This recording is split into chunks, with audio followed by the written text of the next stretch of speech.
tienen alguna duda o alguna pregunta, pueden levantar la mano, pueden preguntar en el chat, abrir su micrófono y vamos resolviendo todas estas dudas que puedan tener, ¿sí? Bueno, así que si están listos, entonces empezamos. Muy bien. Entonces, como en todas las clases, vamos a plantearnos objetivos que queremos lograr el día de hoy al finalizar la sesión. Entre estos, el primero va a ser conocer cómo se clasifican las vasculitis, que hoy día vamos a tratar vamos a decir, no todas, no el 100% de las vasculitis, pero sí las que se ven con más frecuencia o las que se pueden cruzar en algún momento, porque en realidad cuando hablamos de las vasculitis es un grupo sumamente amplio de distintas patologías, cada una con su presentación clínica, fisiopatología, etc. Vamos también hoy día a aprender a reconocer cuáles son las manifestaciones de las vasculitis sistémicas, a aprender cuáles son los criterios de clasificación y, bueno, de forma muy rápida, ver cuál es el tratamiento básico de estas vasculitis sistémicas, ¿sí? Entonces, empecemos. A lo largo de los años, las vasculitis han sido sometidas a distintos criterios de clasificación, ¿sí? Esto debido, pues, a que no se encontraba o no se hallaba uno en el que realmente se lograra incluir a todas estas vasculitis, hasta que en el año 2012, si le hacemos un poquito de zoom, eh, salió esta clasificación y esta nomenclatura para las vasculitis, que es la de Chapel-Hill, el consenso de Chapel-Hill, que es el que utilizamos hasta ahora para clasificar las vasculitis, ¿sí? Entonces aquí, como ustedes pueden ver en el lado izquierdo, ¿no? Tenemos una clasificación de estas vasculitis, ¿no? Acá podemos ver de manera más detenida cuáles son las que van a afectar los vasos grandes, medianos, los pequeños, las arteriolas capilares, las vénulas, y en base, pues, a la afección de estos vasos es que se ha hecho la clasificación. Por eso hoy en día nosotros dividimos a las vasculitis en las vasculitis de grandes vasos, donde vamos a tener a dos, la arteritis de Takayasu y también a la arteritis de células gigantes. Por otro lado, tenemos las vasculitis de vaso mediano, donde también tenemos dos, una que se ve en adultos, que es la poliarteritis nodosa, y otra que se ve en niños, que es la enfermedad de Kawasaki, ¿sí? Donde tenemos mucha semiología, mucha clínica, manifestaciones, es en las vasculitis de vasos pequeños, ¿sí? Aquí nosotros vamos a encontrar las famosas vasculitis asociadas a ANCA. Vamos a encontrar tres: la poliangeitis microscópica, la granulomatosis con poliangeitis, que antes se le llamaba enfermedad de Wegener, y también la granulomatosis eosinofílica con poliangeitis, que antes se le llamaba la enfermedad de Churg-Strauss, ¿sí? También vamos a revisar dos adicionales, ¿no?, que están dentro de las vasculitis asociadas a inmunocomplejos, como son la enfermedad antimembrana basal glomerular, o antes también llamada la enfermedad de Goodpasture, y también vamos a ver la vasculitis por IgA, antes llamada la púrpura de Henoch-Schönle, ¿sí?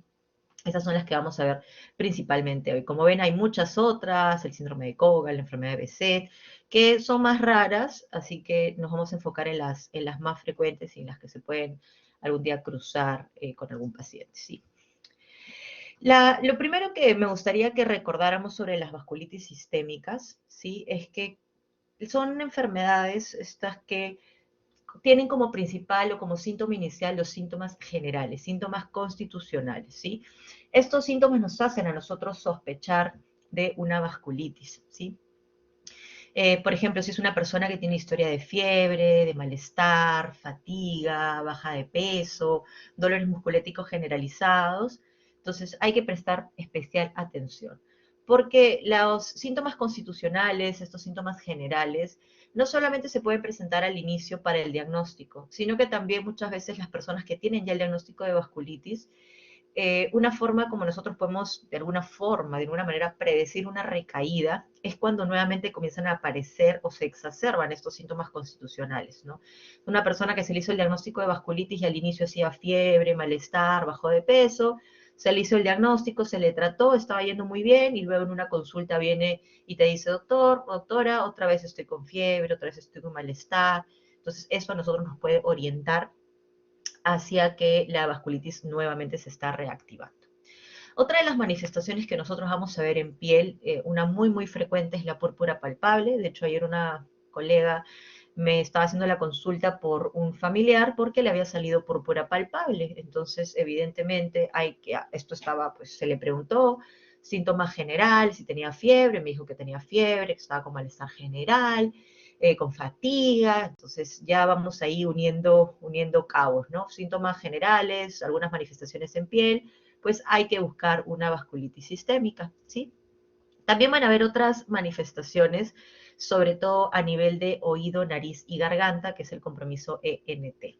Este compromiso ENT lo vamos a ver sobre todo en la vasculitis de vasos pequeños, ¿sí? En las vasculitis asociadas a ANCA, sobre todo en la granulomatosis con poliangeitis y la granulomatosis eosinofílica con poliangeitis, como vamos a ver más adelante.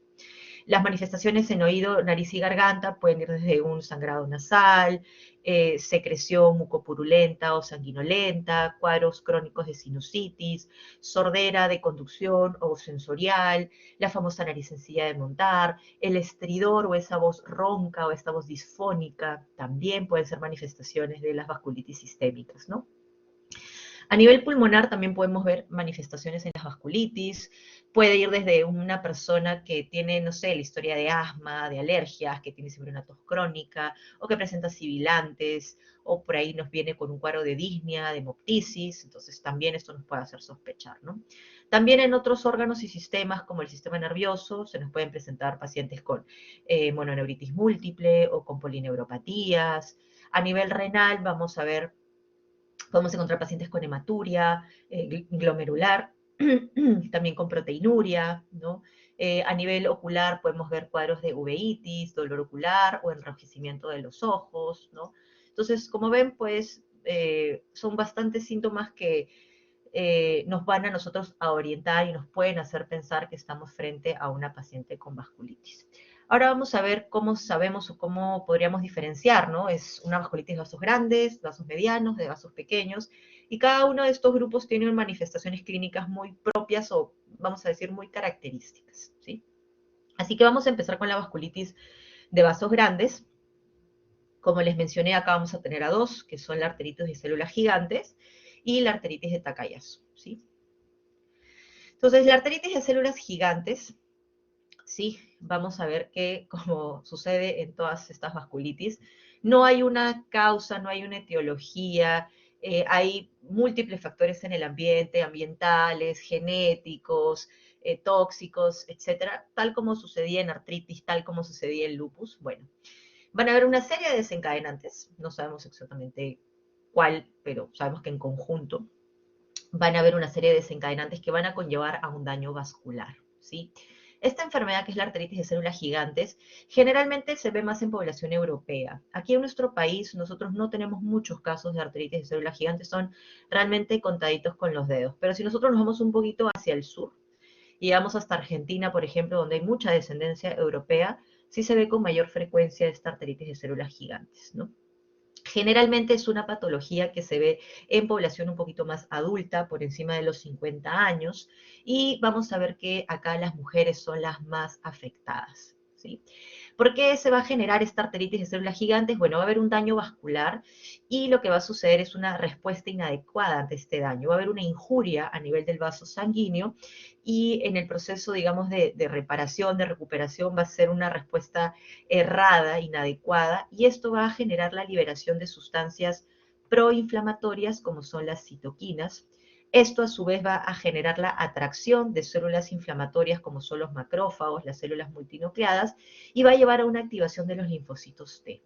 Este proceso va a generar una especie de círculo vicioso donde va a haber una cascada y posteriormente un círculo de inflamación que se va a sostener en el tiempo y se va a volver perenne, ¿no? Una característica muy importante de esta arteritis de células gigantes es que si nosotros hacemos la biopsia de un vaso que está afectado, lo que vamos a encontrar y lo que no nos debemos olvidar es esto. Vamos a encontrar una panarteritis. ¿Qué quiere decir una panarteritis? Que va a haber una afección de todas las capas del vaso sanguíneo, ¿sí? Va a haber una afección de todas esas capas, por eso se le llama panarteritis, y vamos a encontrar estos agregados de células gigantes llamados granulomas, ¿sí? Entonces, a nivel histopatológico, lo característico es eso, ¿no? La panarteritis, que es la afección de todas las capas, y estos granulomas, que son estos infiltrados inflamatorios de células gigantes.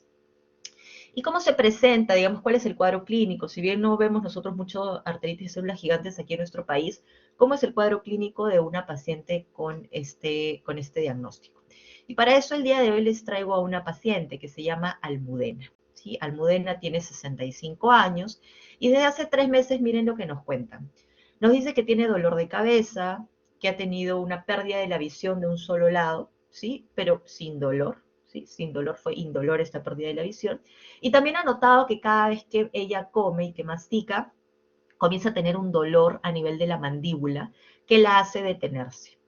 Cuando se detiene, mejora el dolor y luego otra vez sigue masticando. Pero nuevamente sucede lo mismo. Mastica un rato, viene el dolor y se tiene que detener. Esa es la claudicación mandibular, ¿sí? Entonces, dolor de cabeza, pérdida de la visión y claudicación mandibular. Esas son las molestias que trae Almudena hoy día a su consulta, ¿sí? Entonces, cuando nosotros preguntamos, bueno, es una mujer, tiene 65 años, está con dolor de cabeza, pérdida de la visión, claudicación mandibular, vamos a ahondar un poquito más. Entonces se le pregunta si ha tenido algún síntoma general y nos dice que sí, que ha bajado de peso, que se siente cansada y también está haciendo fiebre casi todos los días. ¿Ok? Entonces nos acercamos al Almudena y la comenzamos a examinar y bueno, este es un dolor de cabeza que ella nunca había presentado. Esto es, en toda su vida dice, nunca he tenido dolor de cabeza, es la primera vez en este tiempo que tengo dolor de cabeza. Así que comenzamos, cuando nosotros la vemos en la consulta Almudena, vemos que se sostiene así la cabeza, en un lado. Dice, sí, me duele, ahorita me está doliendo la cabeza. Entonces nos acercamos, le examinamos, y cuando le examinamos, ¿sí? Encontramos dolor, ¿sí? Dolor en esa zona, ¿no? En la zona temporal. Le duele cuando lo tocamos y sentimos que hay un engrosamiento, ¿sí? Sentimos algo que está ahí grueso, se siente como unas pelotitas, ¿sí? Como unas bolitas en esa zona de la temporal, ¿sí? Entonces, con esta sintomatología, ¿no? Con el dolor de cabeza, la pérdida de la visión, la claudicación mandibular, los síntomas generales y este examen clínico, nosotros en qué sospechamos? En una arteritis de células gigantes, ¿sí? Recién este año, en el 2022, han salido publicados los nuevos criterios de clasificación de la arteritis de células gigantes. Vamos a ver si Almudena cumple estos criterios de clasificación, ¿sí? Que son recién publicados este año. Así que recapitulemos. Para hacer el diagnóstico o la clasificación de esta arteritis de células gigantes, tenemos que sumar un puntaje de 6 o más puntos, ¿sí? 6 o más puntos, ¿sí? Entonces, vamos a ver. Para empezar, si yo quiero clasificar a esta paciente en una arteritis de células gigantes, tiene que tener de entrada, ¿sí? De ingreso, así como vimos que el lupus tenía que tener de ingreso el ANA, aquí de ingreso tiene que tener una edad de 50 años o más al momento del diagnóstico. Entonces, Almudena, ¿podríamos aplicarle estos criterios teniendo en primer lugar la edad como referencia? Sí, ¿verdad? Entonces Almudena tenía 65 años. Perfecto, excelente. Entonces vamos a ver si efectivamente cumple con estos criterios. Recuerda que tiene que tener un puntaje de 6 o más. Ahora veamos. Almudena, ¿qué síntomas tenía? ¿Recuerdan? ¿Qué molestias tenía Almudena cuando ella vino por consultorio? Yo les pregunto. Muy bien, claudicación mandibular. Entonces ahí ya son 2 puntos. Muy bien. Cefalea, pérdida de la visión. Entonces, claudicación mandibular nos da 2 puntos. La cefalea nos da 4 puntos. Perfecto. Tenía síntomas generales. Muy bien. Perfecto. Tenía la pérdida de la visión. Muy bien. Eso ya son 3 puntos. O sea, ya sumó 7 puntos. ¿Sí? Hasta iba 7 puntos solamente con la pérdida de la visión. La cefalea, la claudicación, tiene 7 puntos. ¿Qué más tenía? ¿Recuerdan cuando le examinamos a Almudena, qué encontramos en el examen físico? Dolor, exactamente, dolor, nódulos en la temporal. Entonces, como ustedes pueden ver, de toda esta parte clínica, Almudena prácticamente tenía toda esta sintomatología, la pérdida de la visión, la claudicación, una nueva cefalea que se localizaba en la región temporal, tenía el dolor a la palpación en la región temporal y también tenía anomalías en el examen de la arteria temporal. Entonces, con todos estos síntomas, miren, solamente clínicos, ¿Almudena tiene o no tiene una arteritis de células gigantes? ¿Qué me dicen ustedes? Perfecto, entonces sí, no hay duda alguna que Almudena tiene una arteritis de células gigantes. Adicionalmente, a los pacientes que nosotros clínicamente tenemos la sospecha, le podemos hacer otros exámenes de laboratorio, como los reactantes de fase aguda, ¿sí? También les podemos hacer un PET scan que nos va a captar en esa zona, y también les podemos hacer una biopsia, ¿sí? Y si yo le hiciera una biopsia a Almudena, una biopsia de la arteria temporal, ¿qué voy a encontrar yo en la anatomía patológica de Almudena? Excelente, Elena, muy bien. Una panarteritis, no se olviden de la panarteritis. Muy bien, Jorge, excelente, ¿no? Y también vamos a encontrar estos granulomas. Perfecto, Nicolás, ya está, Nicolás me ganó los granulomas, ¿sí? Los granulomas de células gigantes. Excelente, entonces aquí tenemos ya hecho el diagnóstico en nuestra paciente Almudena, ¿sí? El tratamiento básicamente en estos pacientes con arteritis de células gigantes es con glucocorticoides a dosis altas, y también se les da terapia biológica con un inhibidor de la interleuquina 6, ¿sí? Pero todo para poder controlar este proceso inflamatorio que está sucediendo a nivel vascular, ¿sí? Ahora les quiero hablar de la, doctora, una pregunta. Para el diagnóstico, si es que tenemos toda esta clínica positiva, igual se hace una biopsia. Muy buena pregunta, ¿sí? Muy, muy buena pregunta, Nicolás. Y la respuesta es que no es obligatoria hacer la biopsia. Esto es algo en realidad nuevo, porque los criterios de la arteritis de células gigantes han ido cambiando en el tiempo, ¿sí? Entonces, los más antiguos sí nos pedían obligatoriamente una biopsia, ¿sí? Luego, los que se actualizaron posteriormente nos decía, el Doppler puede ser como un subrogado de la biopsia. Hoy en día no es una obligación tener la biopsia de la arteria de la temporal para poder hacer el diagnóstico, ¿no? Si yo tengo toda la clínica, si tengo reactantes de fase aguda elevados, entonces con eso ya está, basta el diagnóstico, ¿no? Y si no quiero ser tan invasivo con una biopsia, como bien lo mencionas tú, Nicolás, podemos hacer una ecografía y ahí hay un signo del doble halo que se va a encontrar y nos va a nosotros a, pues, eh, refrendar el diagnóstico de la arteritis de células gigantes. Pero sí, excelente, excelente pregunta, Nicolás. Muy bien, entonces, hasta ahí claros con la artritis de células gigantes, ¿no? Dolor de cabeza, pérdida de la visión, claudicación mandibular, y acuérdense, una persona, una mujer de mayor edad, ¿no? Hacia más hacia la tercera edad. Y ahora vamos a hablar de la arteritis de Takayasu, ¿no? Entonces, me dice, Alegra dice, entonces, ¿basta con más de 50 años y clínica? Sí, basta con 50 años y clínica, ¿no? Estos son los últimos criterios así calientitos, Alegra, que acaban de salir en el último congreso que hemos tenido. Entonces, como ven, pues clínicamente, efectivamente puedo hacer un diagnóstico, ¿sí? Clínicamente puedo hacer un diagnóstico, ¿no? Vamos a ver qué sucede con la arteritis de Takayasu, entonces. La arteritis de Takayasu es nuestra segunda vasculitis de vasos grandes, ¿no? Igual no sabemos por qué sucede esta vasculitis, pero esta es una vasculitis que es más frecuente en mujeres jóvenes, ¿sí? Mujeres jóvenes, opuesto a lo que sucede con la arteritis de células gigantes. También es más frecuente en mujeres y de hecho fue descrita por primera vez en Japón, por eso lleva el nombre de Takayasu. El doctor Takayasu la describió y pues sí es una enfermedad que vemos con mayor frecuencia en la parte asiática, pero sí tenemos varios casos aquí en nuestro país. Aquí cuando nosotros hacemos, por ejemplo, si en algún momento hiciéramos alguna biopsia, que acá sí es más difícil porque no son tan periféricas las lesiones, vamos a encontrar algo muy similar a como veíamos en la arteritis de células gigantes, es decir, una panarteritis. Si vamos a encontrar una panarteritis, también un compromiso de todas las capas. ¿Por qué se genera esta arteritis del Takayasu? Pues igual va a haber un desencadenante, no sabemos cuál, pero bueno, hay varios factores del ambiente, como les mencionaba, que van a generar una activación, ¿sí?, de los linfocitos, de las células dendríticas, y va a haber una liberación de las citoquinas proinflamatorias, ¿no? Al liberarse citoquinas, ¿qué hacen estas citoquinas? Pues comienzan a reclutar células proinflamatorias, ¿sí? Generan un reclutamiento de estas células proinflamatorias, y lo que se va a generar aquí es un debilitamiento de las paredes del vaso sanguíneo. Y este debilitamiento va a generar o va a llevar a la formación, por ejemplo, de aneurismas. ¿Sí? Vamos a ver distintos cambios aquí en las imágenes, en los vasos sanguíneos de nuestros pacientes con Takayasu. Podemos tener zonas donde va a haber estenosis debido a la gran hiperplasia de la íntima. Podemos tener otras zonas donde más bien ha habido un debilitamiento de la pared y se están formando aneurismas. Y podemos tener otras zonas donde debido a todos estos cambios en las paredes se pueden llegar a formar trombos, ¿sí? Así que en una arteritis de Takayasu puedo tener todos estos hallazgos en las imágenes, ¿no?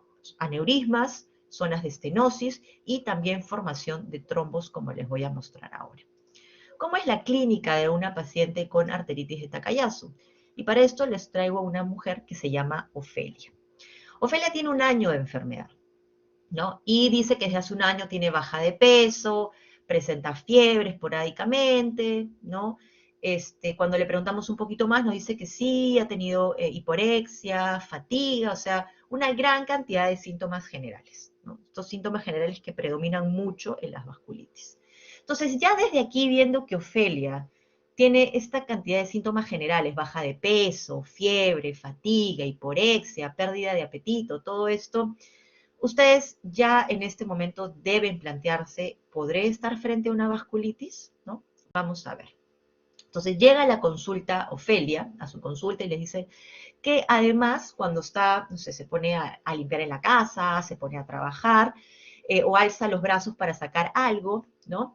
Muy bien, me dice Jorge, tengo que ver mis criterios diagnósticos, excelente. Entonces, ahorita vamos a llegar. Ya Jorge dice, mira, síntomas generales así tan marcados, puede ser una vasculitis, puede ser una vasculitis. Pero vamos primero a examinar a Ofelia, Jorge, ¿qué te parece? Entonces nos cuenta que cuando está haciendo sus actividades siente como un cansancio en los brazos, ¿no? Hay un dolor que le impide continuar con sus actividades y tiene que descansar un poco y luego continuar. Pero siempre de rato en rato tiene que parar porque tiene este dolor en los brazos, tiene esta claudicación, ¿sí? Entonces, lo que hacemos, llega a la consulta, ¿no? Y le comenzamos a examinar pulsos, ¿no? Dice, tiene claudicación, podría ser un problema vascular, podría ser un problema de irrigación, ¿qué será? Entonces, ¿qué hago yo? Le comienzo a examinar los distintos pulsos, ¿no? Le hago los pulsos radiales, los pulsos braquiales, y encuentro que el pulso braquial derecho está disminuido en relación al pulso braquial izquierdo.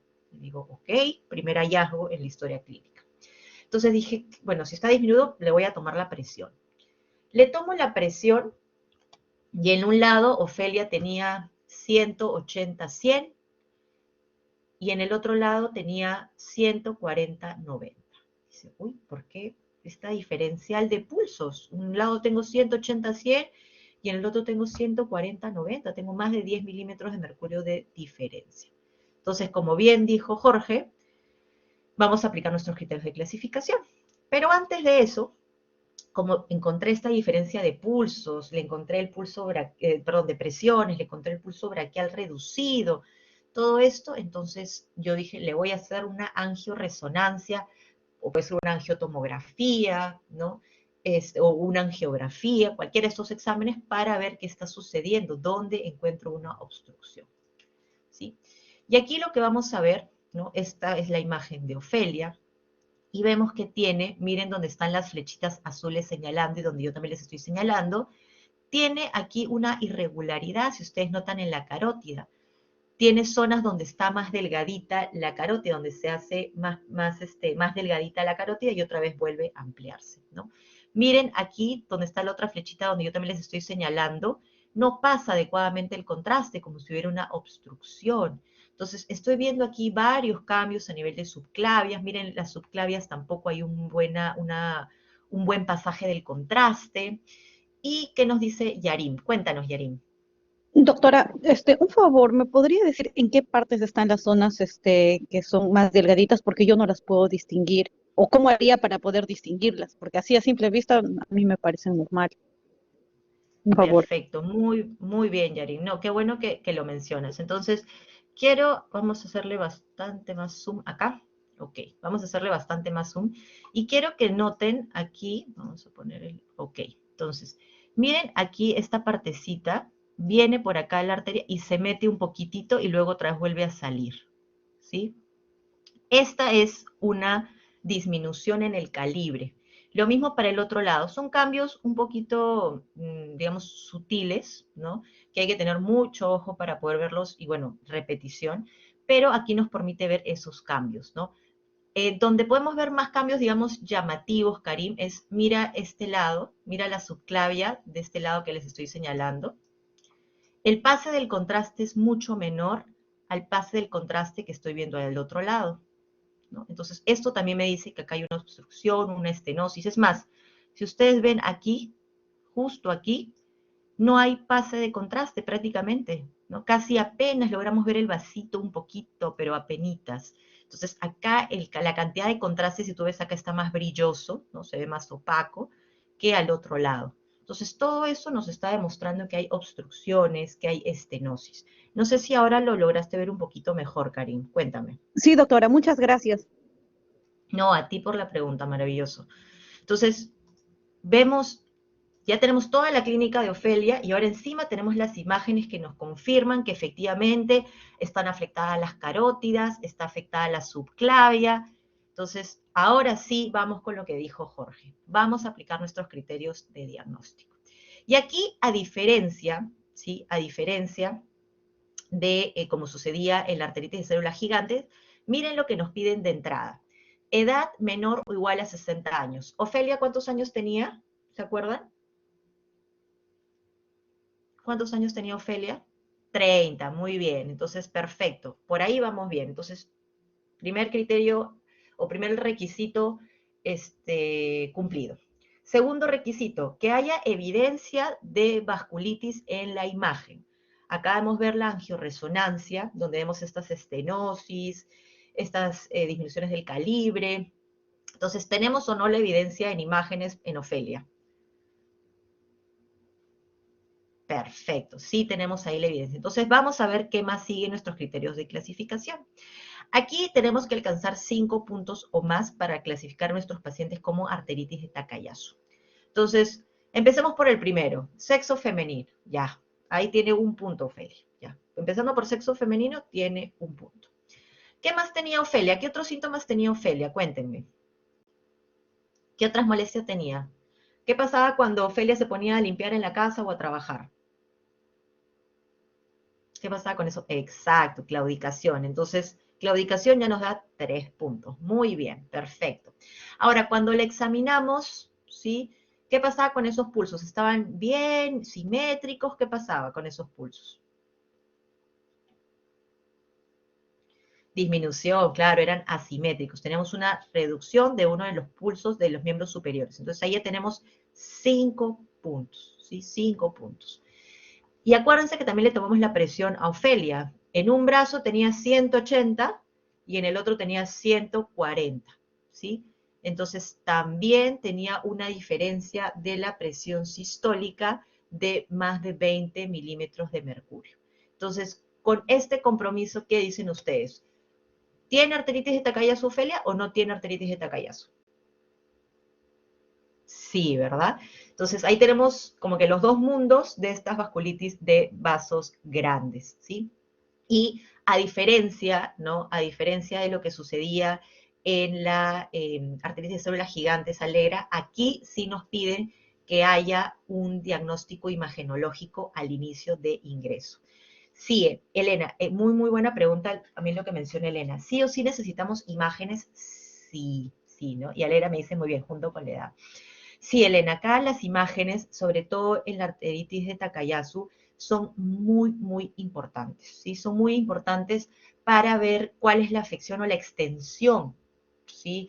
En la que están afectados los vasos. Ahorita les voy a mostrar distintos patrones de afección de los vasos sanguíneos en la arteritis de Takayasu y las imágenes nos ayudan a ver, la extensión y también nos sirven para control, Elena. Es decir, si yo le doy tratamiento, ¿no? Supongamos que vino con esta sintomatología Ofelia y de acá a un año le encuentro un soplo a nivel abdominal. Digo, ¿y ahora por qué tiene un soplo a nivel abdominal? Le vuelvo a hacer las imágenes y ahora también le encuentro compromiso a nivel de la aorta abdominal. Entonces, aquí sí las imágenes son muy, muy importantes. Ahora, la claudicación alegra puede ser unilateral o bilateral según el área que esté afectada. Dentro de los patrones imagenológicos de la arteritis de Takayasu, casi siempre vemos la afección de una subclavia, entonces nos suele dar más claudicación en un solo lado, pero cuando hay compromisos muy extensos, puede haber claudicación en ambos brazos, ¿sí? Así que puede ser cualquiera de las dos formas. Muy bien. Entonces, diagnosticada Ofelia, ¿no? Recuerden siempre, síntomas generales, piensen en vasculitis, ¿no? Y aquí es lo que les mencionaba, ¿no? Por eso es que las imágenes son tan importantes, sobre todo en Takayasu, ¿no? En Takayasu tenemos, bueno, en realidad existen hasta 6 patrones, ¿sí? Hasta 6 patrones imagenológicos, pero los más frecuentes en Takayasu son los que están aquí arriba, ¿sí? Entonces podemos encontrar compromiso de la arteria abdominal, renal y mesentérica, ¿no? Como vemos aquí en el primer ejemplo, y esto nos puede traer soplos a nivel abdominal, o a veces vemos una insuficiencia renal y no sabemos la causa, y a veces la causa es porque hay una obstrucción de esta arteria renal, o nos hacen una isquemia mesentérica. ¿Por qué? Porque también hay una obstrucción de esta mesentérica, ¿no? A veces podemos tener este compromiso bilateral, ¿no? Justamente lo que preguntabas tú, Alegra, ¿no? Unilateral, bilateral. Si tenemos compromiso en las dos subclavias, como vemos en este segundo patrón, podemos tener claudicación en ambos brazos. Pero si tenemos este tercer patrón, que solamente está comprometida la subclavia izquierda, puede que solamente la claudicación sea en el lado izquierdo, por ejemplo, ¿no? Entonces hay muchos patrones y por eso es que las imágenes son tan importantes. La arteritis de células gigantes, ¿sí? Si bien casi todo el compromiso está más como en la cabeza, vamos a decirlo así, también puede afectar los otros vasos. Es decir, puede afectar la aorta, el callado aórtico, la axilar, la subclavia, como se ve aquí, ¿no? Pero lo más frecuente es este patrón que nosotros llamamos craneal, ¿no? Que es más de los síntomas aquí arriba, como la cefalea, la maurosis, la claudicación mandibular. Eso es más característico de la arteritis de células gigantes, ¿no? Aquí lo mismo que estábamos viendo en la imagen anterior, pero aquí estas son imágenes reales de pacientes. La del medio fue la que vimos hace un ratito con Ofelia, ¿no? Si le hacemos un poquito más de zoom para que todas podamos ver, aquí, mira, Yarim, quizás acá se nota un poquito más la diferencia, no hay pase adecuado de contraste, entonces eso a nosotros nos está diciendo, acá también no pasa adecuadamente el contraste, mira bien cómo se pintan los otros vasos, y aquí no se pinta muy fuerte, porque hay dificultad para pasar el contraste, ¿no? Acá tenemos otras imágenes, esta de izquierda es un PET, también podemos ver aquí zonas donde pasa, no pasa, pasa, no pasa. Aquí no pasa absolutamente nada del contraste, entonces nos habla de obstrucciones. Se debería ver acá todo un hilo negro continuo y lo vemos así como partidos por partes, como si hubieran zonas de estenosis y se abre, estenosis, se abre, estenosis, se abre, ¿no? Del mismo modo acá en la mano derecha, donde están las flechitas rojas, vemos que no hay pasaje de contraste, no hay zonas donde pasa todavía un poquito y hay otras donde ya no pasa absolutamente nada el contraste. No sé si ahí Yarim también se ven mejor, quizás estas son Sí, más doctora, ahí se llamativas ve imágenes. claro. Ajá, sí, doctora, gracias. Excelente, perfecto.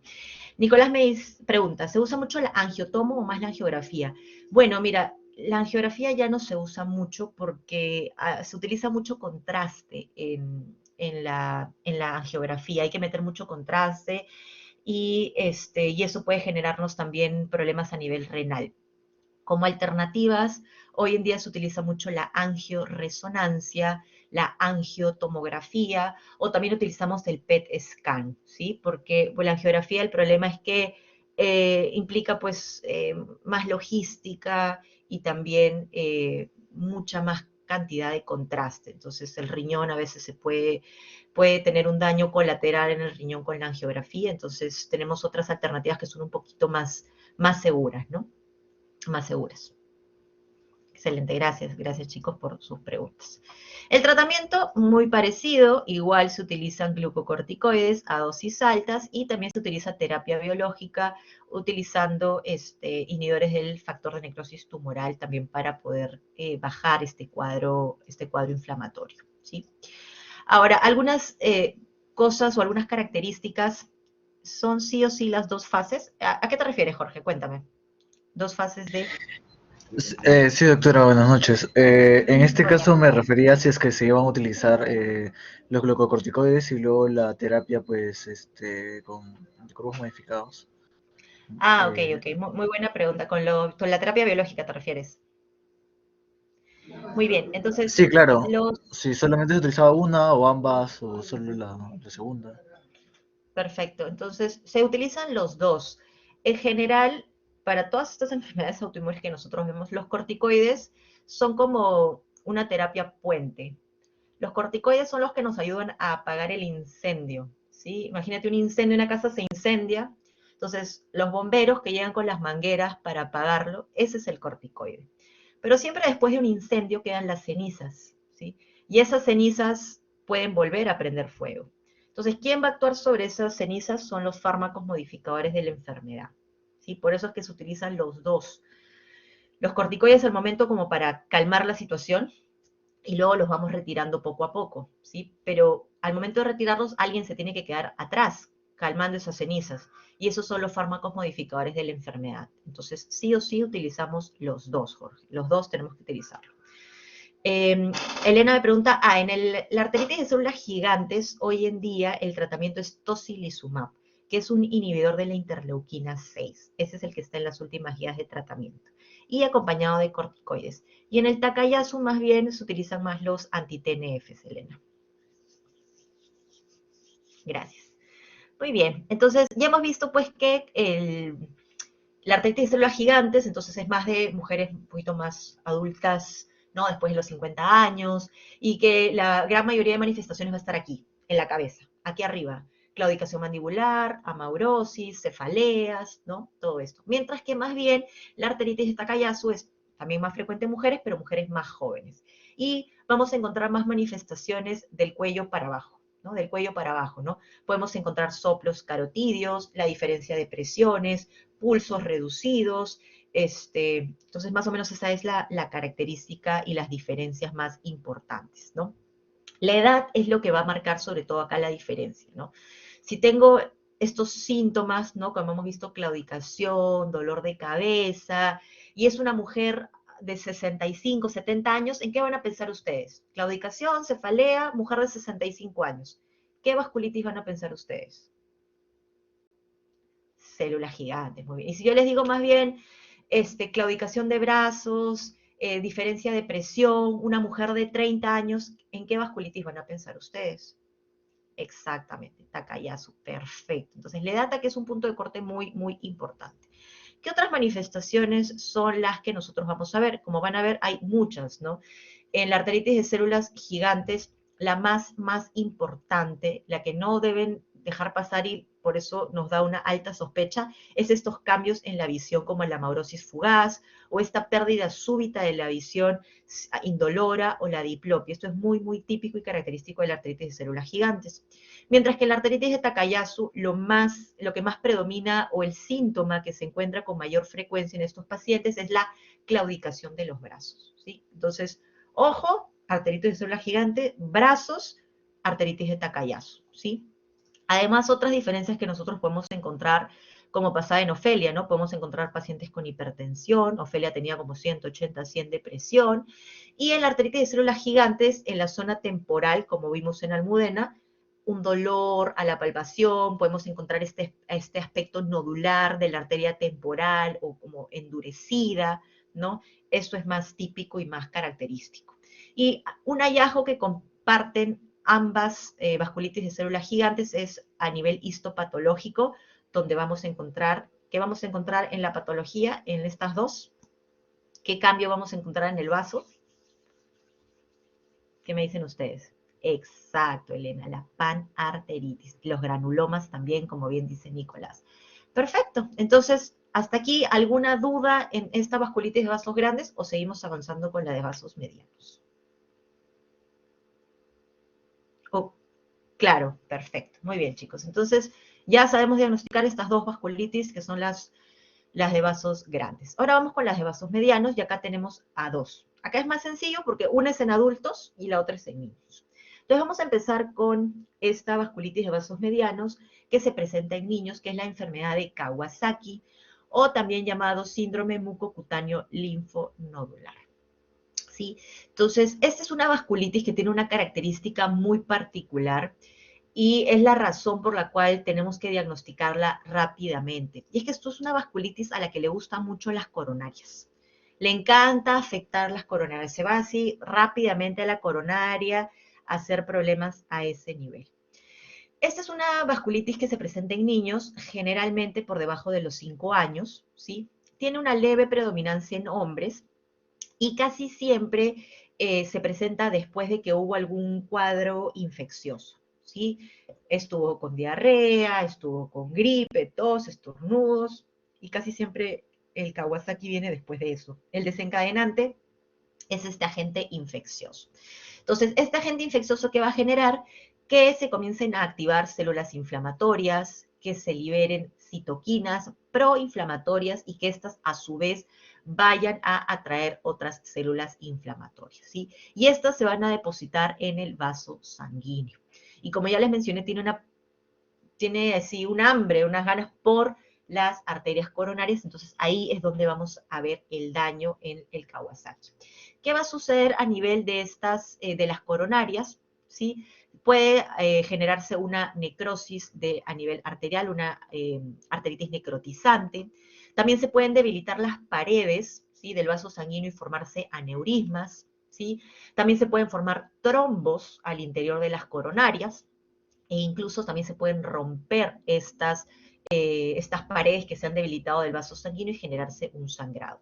Ahora, si yo les digo a ustedes que aparece un trombo en la coronaria, ¿qué va a suceder con esa persona si tengo un trombo obstruyendo una de las coronarias? ¿Qué va a suceder con ese corazón? ¿Qué voy a tener yo con un trombo en la coronaria? Exacto. Voy a tener angina, voy a tener un infarto de miocardio. Y esto es lo que justamente puede suceder en estos niños si es que no diagnosticamos a tiempo la enfermedad de Kawasaki. Pueden hacer una ruptura de estos aneurismas con sangrado, con una arritmia mortal. Pueden hacer un trombo a nivel de las coronarias, se tapa la coronaria y voy a tener un infarto. Y estos niños incluso pueden terminar con falla cardíaca por todas estas complicaciones. Hay criterios muy bien definidos para el diagnóstico del Kawasaki. De hecho, hay dos tipos de Kawasaki, el Kawasaki clásico o típico y el Kawasaki típico. ¿Sí? El Kawasaki atípico es uno que no completa todos los criterios de clasificación, pero en el cual hay alta sospecha. Hoy día vamos a hablar del típico, del característico, del que no se nos puede pasar. Cuando yo sospecho de un Kawasaki, obviamente ya sé que va a ser en población pediátrica. Ahora, si yo tengo un niño que tiene fiebre por al menos 5 días, ¿sí? 5 días de fiebre, ¿sí? Y además de esta fiebre se acompaña de las siguientes 4 características clínicas. Hay 5 características clínicas en el Kawasaki. Para hacer yo el diagnóstico tengo que tener fiebre por al menos 5 días, más 4 de estos criterios clínicos, ¿sí? Estos 4 de 5 criterios clínicos, ¿sí? Entonces, ¿cuáles son estos criterios clínicos? Ahorita los vamos a ver en imágenes. Uno de ellos es el eritema en labios. Se ven unos labios muy eritematosos, incluso se pueden ver como los labios partidos. También podemos encontrar la lengua en fresa, ¿sí? Algo muy típico también es el eritema o la inyección conjuntival bilateral, pero sin secreción. No hay exudado, no hay como en las conjuntivitis, no, es una inyección conjuntival bilateral sin secreción. También podemos encontrar un rash maculopapular difuso, ¿sí? Difuso en estos niños, ¿sí? También algo que se describe es que las manitos y también acá en la palma de las manos y en la planta de los pies se ve como edematoso, casi que no se ven los surcos por el edema que hay. Y también podemos encontrar una linfadenopatía a nivel cervical que mide pues más de 1 centímetro, 1.5 centímetros o más y es a nivel unilateral. Entonces, aquí más gráfico podemos ver, esta es una inyección vulvar conjuntival típica de un Kawasaki. Vean que no hay secreción, no hay exudado, está todo limpiecito el ojo, pero tenemos la inyección conjuntival. Al lado izquierdo, ese es el típico rash maculopapular que vemos en estos niños con Kawasaki. Entonces recuerden, fiebre 5 días más 4 de 5 criterios, diagnóstico de Kawasaki hecho. Estos son los labios, como les digo, este eritema en los labios así partidos, como craquelados, y la famosa lengua de fresa, ¿no? También se puede encontrar la orofaringe eritematosa, ¿no? Y vamos a encontrar este edema en las manos y en los pies acompañado de este eritema, que luego cuando ya está en la fase de resolución el Kawasaki, se comienza a pelar, se comienza a descamar, ¿sí? Hay una descamación gruesa tanto en manos como pies, ¿sí? Entonces, 4 de estos 5 criterios, como hemos visto, ¿no? Puede ser este eritema palmoplantar, los cambios orales, el rash maculopapular, el eritema conjuntival o la presencia de una adenopatía cervical unilateral, más 5 días de fiebre, ya está hecho el diagnóstico de Kawasaki. ¿Por qué es tan importante tratar el Kawasaki? Por las complicaciones que acabamos de ver, ¿no? Que se rompa un aneurisma, que se forme un trombo y luego terminamos con un infarto y este niño termina con falla cardíaca. Y aquí el tratamiento es con aspirina y con inmunoglobulinas. ¿Sí? Inmunoglobulinas nos ayudan a frenar toda esta cascada inflamatoria y con esto también logramos cuidar y preservar la función del corazón y que esta inflamación que se da sobre todo en las coronarias no genere todas las complicaciones que, como bien ha mencionado Nicolás, Jorge, que pueden suceder en estos niños, en estos pacientes pediátricos. ¿Sí? Entonces, con Kawasaki, ¿alguna duda o seguimos avanzando con la siguiente vasculitis? O con Kawasaki, claro. Hoy día vamos a ver solo 2 en niños, este y Henoch-Schönlein, ¿sí? Este y Henoch-Schönlein son las únicas que vamos a ver en la edad pediátrica. Perfecto. Y ahora vamos con nuestra siguiente vasculitis de vasos medianos, que es la poliarteritis nodosa, o también conocida como PAN. Esta también es una vasculitis de vasos medianos, ¿sí? El mecanismo exacto no está bien dilucidado, ¿sí? Antes, cuando no teníamos la vacuna para hepatitis B, y había mucho más hepatitis B y hepatitis C, estaban muy vinculadas, ¿sí? Se veía que una persona, cuando se le hacía el diagnóstico de poliarteritis nodosa, casi seguro que tenía una infección por hepatitis B y por hepatitis C, ¿sí? Hoy en día esto ya no nos sirve mucho porque pues hay más prevención, tenemos las vacunas, entonces ya no se ve tanta asociación a estos dos virus de la hepatitis. Realmente, ¿por qué aparecen estas vasculitis? Una vez más, al igual como todas las que hemos visto hasta ahora, la causa es desconocida, ¿sí? La causa es desconocida. Se ve con mayor frecuencia en hombres, ¿sí? Esta sí es una vasculitis que vemos con mayor frecuencia en los hombres, y más o menos entre los 40 y los 60 años. El mecanismo no lo sabemos a ciencia cierta. Se han postulado 2 mecanismos, por ahí que hay un depósito de los inmunocomplejos, o por ahí que hay una activación de la cascada del complemento y pues que todo esto genera una infiltración de células inflamatorias y por lo tanto vamos a tener un daño a nivel de estos vasos medianos con estrechamientos. Lo que caracteriza la poliarteritis nodosa son estos estrechamientos también en los vasos medianos con la formación de microaneurismas y también con la formación de trombos, ¿sí? Ahorita vamos a ver unas imágenes, quizás en esta no se ve tan bien, donde está la flechita roja aquí. Este es, por ejemplo, un microaneurisma, ¿no? Esto es una angiografía y ahí se puede ver con bastante detenimiento, ¿no?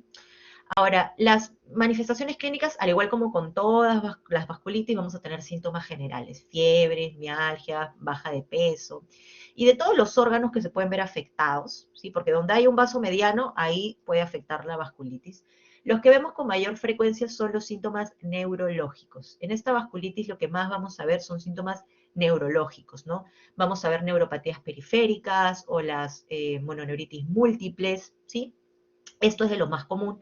Y también el compromiso cutáneo, ¿sí? El compromiso cutáneo podemos ver nódulos o podemos ver púrpura. Esto es lo más resaltante o lo más característico de la poliarteritis nodosa. Ahora, es una vasculitis que durante ya bastante tiempo la diagnosticamos de descarte, ¿sí? Y más adelante ya les voy a explicar por qué de descarte, ¿sí? Pero suele tener estas características por lo general. Compromiso en piel y compromiso neurológico. Piel y neurológico nos orienta un poquito más a una poliarteritis nodosa. Los criterios de clasificación, a diferencia de los que les mostré hace un ratito y los que les voy a mostrar con las vasculitis de vasos pequeños, todavía no se han actualizado. Seguimos con los criterios del año 90, que no son los mejores. No son los mejores, tienen muy baja sensibilidad, muy baja especificidad, no nos permite realmente diferenciarlo de las vasculitis de vasos pequeños del todo. Pero aquí se los menciono para que los conozcan. ¿Cuáles son estos?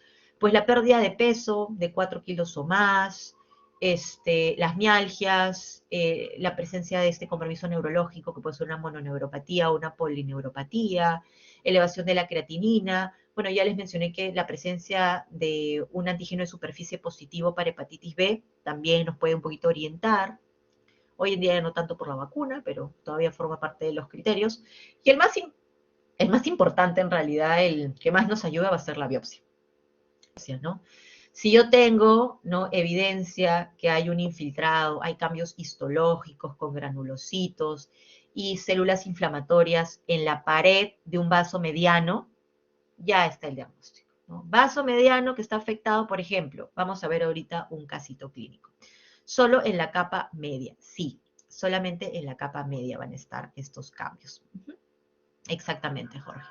Y aquí les voy a mostrar los cambios, bueno, un casito clínico muy breve de cómo se manifiesta, cómo se presenta. Entonces ya hemos dicho uno, que es una vasculitis más frecuente en hombres, que se presenta entre los 40 y 60 años. Entonces acá yo les presento un varón de 60 años, que tiene síntomas generales y además está con parestesias en manos y pies y tiene unas lesiones que le parecen isquémicas en los pulpejos de los dedos y unas hemorragias en astilla, ¿no? Entonces, síntomas generales, un varón de 60 años y con compromiso neurológico y cutáneo. Entonces, ya con esta información ustedes escuchan, varón entre sus 40 y 60 años, compromiso neurológico y cutáneo, ¿en qué vasculitis vamos a pensar? ¿Qué me dicen ustedes? Varón, 40, 60 años, compromiso neurológico y cutáneo. ¿Cuál es la primera vasculitis que se les va a venir a la cabeza? PAN, exacto, PAN.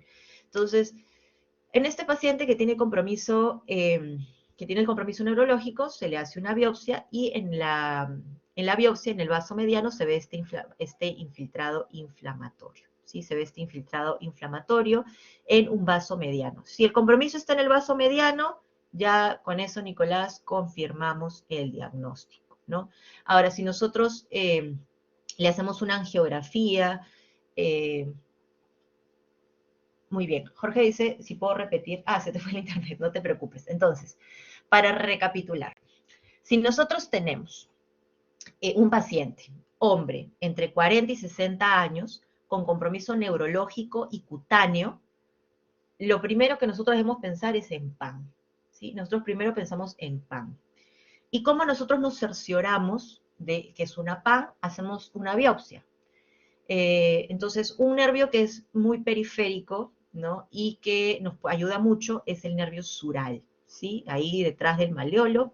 Es un procedimiento incluso que se hace con anestesia local, muy sencillo, y eso lo mandamos a anatomía patológica.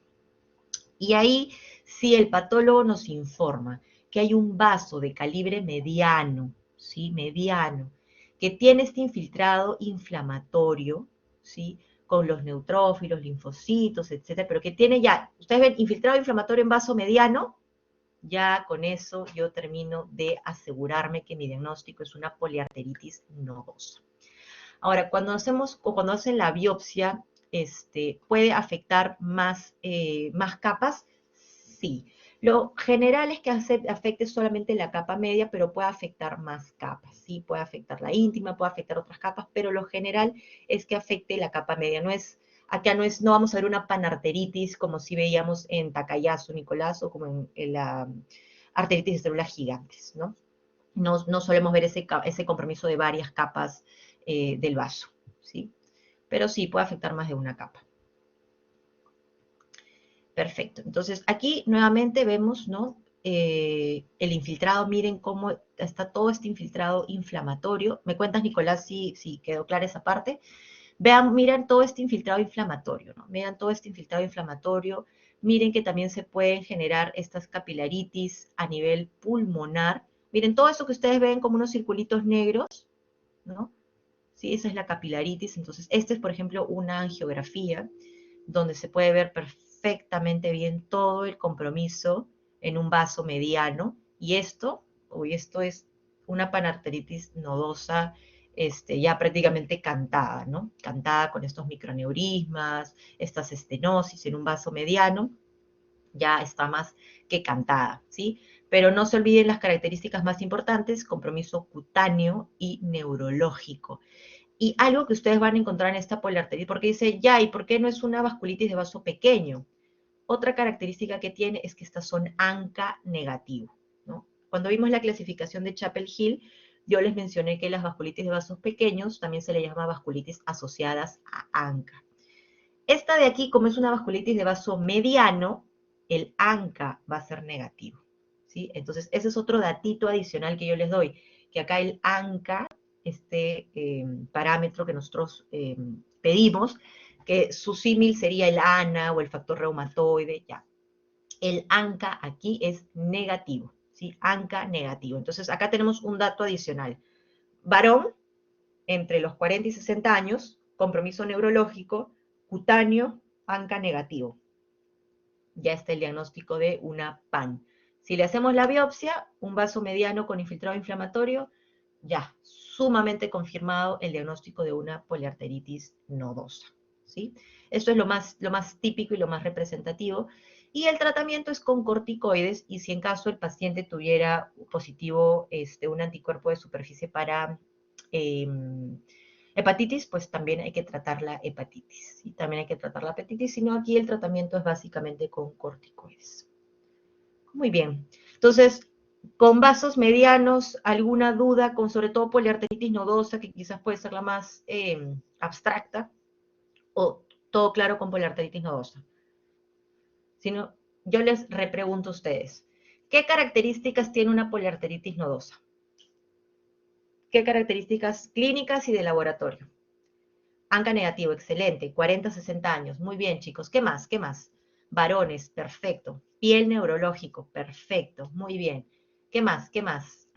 Compromiso neurológico, muy bien. ¿Qué más va a tener la poliarteritis nodosa? Biopsia de nervio sural, muy bien. Neurocutáneo, excelente. Y en la biopsia de nervio sural, yo voy a encontrar compromiso de qué tipo de vaso. Perfecto, más o mediano. Entonces, ahí voy a encontrar yo el infiltrado inflamatorio. Perfecto. Entonces, cerrado con la poliarteritis nodosa. Y ahora vamos a entrar a las vasculitis de vasos pequeños, donde vamos a ver 3. Y este año también se han actualizado los criterios de clasificación de estas 3 vasculitis, y hoy día los vamos a revisar juntos, ¿sí? Entonces, las vasculitis de vasos pequeños son estas también llamadas vasculitis asociadas a ANCA. ¿Qué es el ANCA? Son anticuerpos, son autoanticuerpos contra sustancias, contra gránulos que se encuentran al interior en el citoplasma de los neutrófilos. ¿Sí? Esos son los autoanticuerpos. Por eso yo les decía, es el símil del ANA, es el símil del factor reumatoide, del anti-CCP, pero aquí en las vasculitis de vasos pequeños tenemos a los ANCAs, ¿sí? Y la característica de las vasculitis por ANCAs es que va a haber un infiltrado inflamatorio, pero que va a generar una necrosis. Va a generar una necrosis de estos vasos sanguíneos, ¿sí? ¿Cuál es la frecuencia? En realidad acá es bastante variable según en qué parte del mundo estemos, ¿sí? Pero se suele presentar con mayor frecuencia en personas, también en adultos mayores. Estamos hablando a partir de los 50, 60 años. A esa edad es mucho más frecuente ver las vasculitis, ¿sí? Ver las vasculitis, ¿no? Y es más frecuente en hombres, ¿sí? Es más frecuente en hombres. Entonces, siempre que ustedes tengan una persona de tercera edad, por encima de los 50 años, con síntomas generales, primero piensen en una vasculitis. Síntomas generales en una persona mayor de 50, 60 años, primero piensen en una vasculitis. En cambio, si ustedes tienen, ¿en qué otra enfermedad que hemos visto en estas 4 clases también había muchos síntomas generales, pero en personas más jóvenes y en mujeres? ¿Se acuerdan? Exactamente, en lupus, ¿no? Entonces, en cambio, si fuera una mujer joven, como las mujeres que estamos acá hoy día, con síntomas generales, entonces yo me inclinaría más a pensar primero en un lupus antes que una vasculitis, ¿no? Entonces, veo que lo tienen súper, súper claro. La sobrevida es bastante buena en las vasculitis siempre y cuando estas se traten a tiempo. Y también va a depender mucho de los tipos de compromisos que hacen, porque vamos a ver hoy día que los compromisos pueden ser bastante severos en las vasculitis. Entonces, antes de entrar a ver la clínica, vamos a ver cómo se forman estos ANCAs o cómo es que estos ANCAs generan todo el daño en esta vasculitis de vasos pequeños. Entonces, acá tenemos un neutrófilo y al interior del neutrófilo tenemos estos gránulos. ¿Sí? Tenemos acá estos gránulos. ¿De qué son estos gránulos? De mieloperoxidasa, que es el MPO, o el ANCA-P, y la proteinasa 3, o también llamada PR3. Entonces van a ver que estos gránulos están adentro del neutrófilo. Entonces, ¿cómo se van a formar anticuerpos, autoanticuerpos contra estos gránulos si están adentro? ¿Cómo? Si están protegidos por el citoplasma del neutrófilo. Entonces, ¿qué sucede? Al igual como sucede en todas estas enfermedades autoinmunes, tenemos un desencadenante infeccioso, ambiental, genético, una mezcla, ¿no? Incluso ahora se ven vasculitis por cocaína, por por drogas recreacionales, bueno, distintos factores, por infecciones, etc. Hay una gran cantidad de factores que cuando entran, pues, así en grupo a tallar, van a generar lo siguiente, que esos gránulos, si esos gránulos que estaban al interior del citoplasma, ¿no? Estos gránulos de MPO y de PR3, ¿no? De proteinasa 3 y de mieloperoxidasa, ya no van a estar al interior del citoplasma. Si no, vean en esta segunda imagen que les estoy haciendo aquí, que les estoy mostrando con el puntero, vean que ya los gránulos no están al interior, sino que están alrededor del neutrófilo como satélites, ¿sí? No sé si lo logran ver, aquí como pequeños satélites alrededor del neutrófilo. Cuando esto sucede, gracias Nicolás, cuando eso sucede, llamamos que este neutrófilo está cebado, ¿sí? O primed, como lo ven acá, cebado. Entonces, al ya tener los satélites en la superficie, entonces ahí es donde ya se va a poder unir este anticuerpo al antígeno, ¿sí? Esto que ustedes ven como satélites funcionan como antígenos, autoantígenos, ¿sí? Autoantígenos. Y lo que van a hacer nuestros anticuerpos es que se van a unir a estos antígenos, ¿sí? Como una llave y una cerradura se van a unir. Entonces estamos formando autoanticuerpos contra antígenos que son míos, son propios, pero ya no los estoy reconociendo. Entonces, al unirse, ¿no? Estos anticuerpos a su antígeno que está acá en la superficie del neutrófilo, van a suceder una serie de cambios, ¿sí? Van a suceder una serie de cambios. ¿Cuáles son estos cambios? Bueno, se van a comenzar a formar estas redes, ¿sí? Estas nets que ustedes ven aquí, que lo que hacen es atrapar mayor cantidad de neutrófilos. Se activa el neutrófilo y comienza a haber una cadena de activación de mayor cantidad de neutrófilos. Es como los comienzan a llamar, a estimular, a despertar, para que se activen estos neutrófilos y generen una cascada inflamatoria. Entonces, estas nets que se forman ayudan a atrapar estos neutrófilos, como agruparlos, ¿sí? Agruparlos. Y al agruparse, ¿qué va a suceder con estos neutrófilos? Van a comenzar a dañar el vaso sanguíneo, como vemos acá. Lo van a comenzar a infiltrar, lo van a comenzar a dañar, van a generar una inflamación y una necrosis, ¿sí? Una necrosis de este vaso sanguíneo. Y también, pues, todo este conglomerado de células inflamatorias también pueden formar granulomas. También pueden formar granulomas. Ahora vamos a ver que en dos de estas tres vasculitis de vasos pequeños, vamos a ver granulomas, ¿sí? Que es este acúmulo de células inflamatorias, ¿ya? Entonces, esta es la fisiopatología o el proceso mediante el cual se exponen estos autoantígenos y se genera la formación de autoanticuerpos activando a los neutrófilos y generando toda esta cascada inflamatoria que daña el vaso sanguíneo y finalmente genera una necrosis del vaso sanguíneo, ¿sí? ¿Qué manifestaciones clínicas vamos a ver?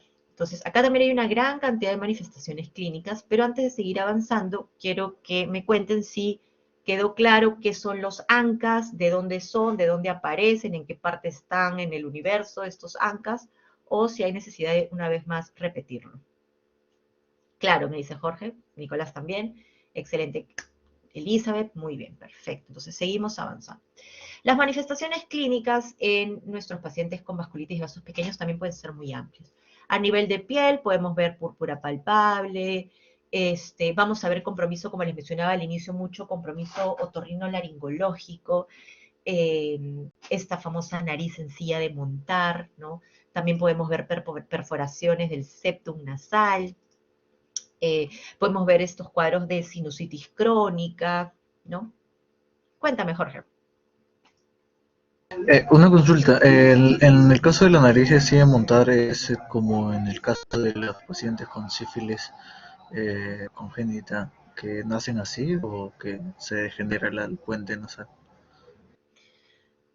Muy, muy buena acotación, Jorge. Y la respuesta es que esta es una manifestación que se ve conforme va avanzando la enfermedad. Las personas no nacen con la nariz sencilla de montar como en sífilis, sino que se va deformando en el tiempo. ¿Por qué? Porque como genera esta necrosis, como va a haber necrosis, ¿sí? Eh, se van a ver afectados también los cartílagos. Entonces aquí se afecta el cartílago nasal y por eso además de tener la nariz sencilla de montar, también podemos ver perforación del septum nasal. Entonces esto va a ir apareciendo en el tiempo, no lo vamos a tener de nacimiento, sino que va a ir apareciendo a lo largo de la enfermedad, ¿sí? Hay personas que ya para el diagnóstico vienen de frente, sí, estoy con estos problemas hace un año y ya vienen con la deformidad. Y el señor te tenía mi nariz de otra forma, pero ahora he visto que se ha empezado a hundir. Entonces, es parte del transcurso de la enfermedad, pero no nacen con la nariz sencilla de montar. Muy, muy buena acotación, ¿no? Tenemos la perforación septal, ¿no? Perforación septal hay muchas causas, pero también la vasculitis de vasos pequeños es una causa de perforación septal. Personas que se quejan o que tienen diagnóstico de sinusitis crónica, también, ¿no? Hay mucho compromiso otorrinolaringológico. Elena hace una excelente pregunta también. ¿La nariz podría volver a su normalidad o ya se queda así? Bueno, primero tenemos que tratar la enfermedad de fondo y se puede hacer algún tipo de cirugía reconstructiva, ¿sí? Cirugía plástica, exacto. Tenemos que hacer cirugía plástica, pero primero tendríamos que controlar la enfermedad, Elena, porque la enfermedad está muy activa, yo le vuelvo a formar la nariz bonita, pero otra vez hace necrosis a nivel de los cartílagos y otra vez se puede volver a deformar la nariz, ¿sí? Entonces hay que tener primero controlada la enfermedad, ¿no? Y ya luego vemos la parte más estética. También podemos tener compromiso pulmonar. Aquí ahorita vamos a ver manifestaciones pulmonares y también renales. Entonces, como ustedes pueden ver, esto también tiene un espectro multisistémico de las vasculitis de vasos pequeños y de hecho son las que nos dan una semiología mucho más rica. ¿Cuáles son los criterios de clasificación? Ahorita los vamos a revisar y para esto les he traído 3 pacientes para poder esquematizar mejor cómo se presentan estos cuadros o estos pacientes con vasculitis, ¿no? Entonces Jesús, bueno, se le ve un poquito joven ahí, pero Jesús tiene 60 años. Tiene como antecedentes asma, ¿sí? Siempre ha notado estos sibilantes, ¿no?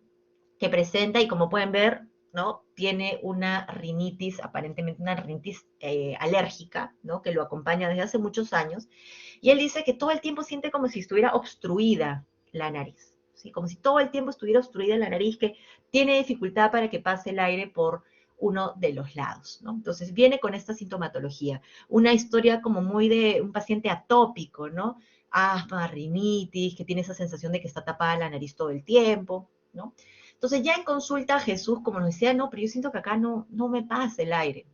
Entonces lo examinamos y le encontramos pólipos nasales en una de las fosas. ¿No? Miren esos pólipos que están acá. Entonces claramente había una obstrucción. ¿No? Claramente había una obstrucción. Él tiene asma, rinitis, tiene la obstrucción, tiene los pólipos, ¿no? Tiene 60 años. Vamos a ver qué más nos trae. Entonces yo ya viendo, ¿no? Que es un paciente de 60 años, ¿no? Que me está haciendo mucho compromiso otorrinolaringológico. Entonces mi sospecha es que sea una vasculitis de vasos pequeños, ¿no? Vasculitis de vasos pequeños. Así que yo le hago exámenes de laboratorio de control, le pido un hemograma y le pido sus ANCA, ¿sí? Sus ANCA porque estoy pensando en una vasculitis. Si yo pienso en vasculitis, pido ANCAs. Y, oh sorpresa, tengo eosinófilos por encima de 1 por 10 a la 9. ¿Sí? O sea, tengo una eosinofilia, tengo una hipereosinofilia en el hemograma.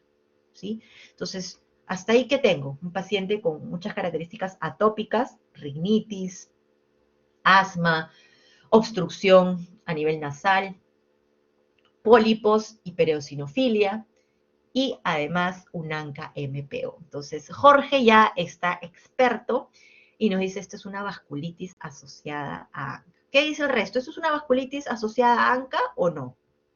Jorge dice que sí, él ha apostado que de todas maneras es sí. Ahora veamos cuál de las tres vasculitis es. ¿Ustedes hasta este punto les suena alguna de las vasculitis? ¿Cuál podría ser de lo que han leído, revisado? Excelente, Nicolás ya nos dio el diagnóstico. Entonces sí, es una antes llamada vasculitis de Church-Strauss, y como ahora se le llama, como bien lo pone Jorge, la ECPA o la granulomatosis eosinofílica con poliangiitis, ¿no? Un poquito largo el nombre. Entonces, veamos si efectivamente nuestro primer paciente tenía estos criterios para la granulomatosis con eosinofilia. Entonces, a ver, veamos. ¿Cuántos puntos necesitamos? 6 o más. Veamos los criterios clínicos. ¿Tenía nuestro paciente una enfermedad que le generaba obstrucción de la vía aérea? Sí, perfecto. Lo segundo, ¿tenía pólipos nasales? Sí.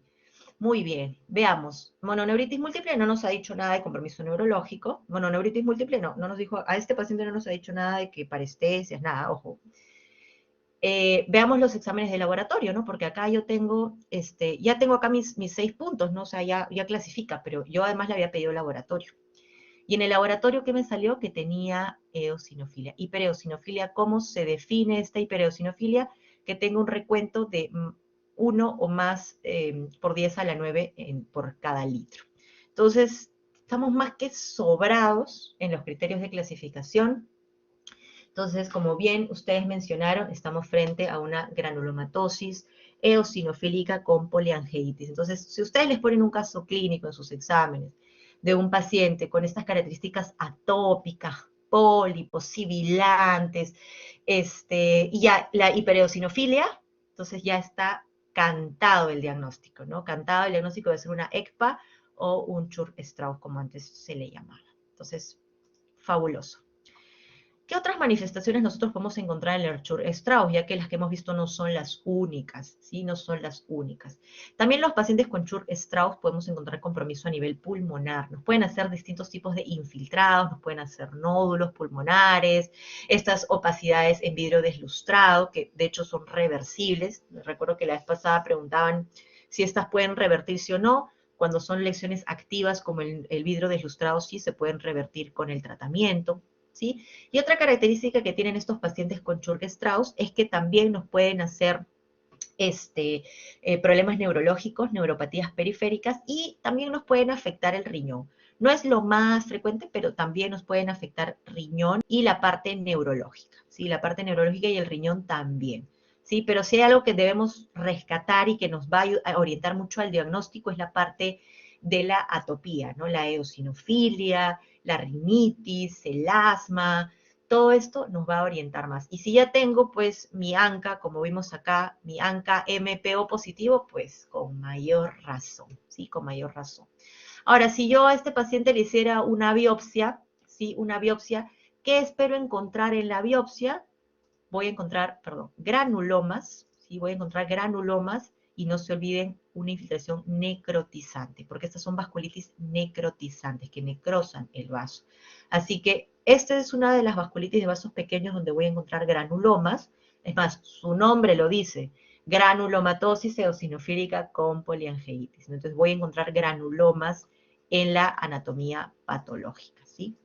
Voy a encontrar granulomas. ¿Solo en personas mayores? Pregunta Elena. Muy, muy buena pregunta. No, no es solamente en personas mayores, pero sí por frecuencia y por epidemiología. Esto lo vamos a ver más en personas de 50 años en adelante, generalmente, Elena. Es bastante más raro verlo en personas jóvenes, ¿sí? Suele ser más estas vasculitis suelen ser más de la, vamos a decirlo, de la tercera edad, ¿no? Pero no significa que personas más jóvenes no puedan tenerlo. Muy bien, entonces hasta ahí, perfecto, cerrado Church-Strauss. Vamos al siguiente caso con Pedro. Pedro, ¿no? Como lo pueden ver acá, se está sonando, entra al consultorio sonándose la nariz. Cuando le preguntamos por sus antecedentes, nos dice que él tiene un problema para escuchar, tiene hipoacusia, ¿sí? Una hipoacusia sensorial.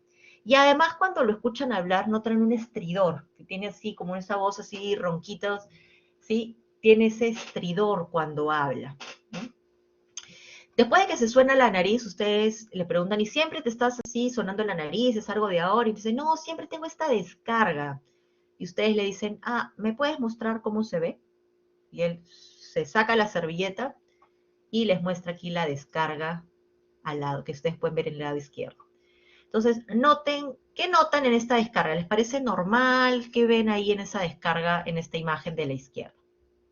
Que les estoy señalando.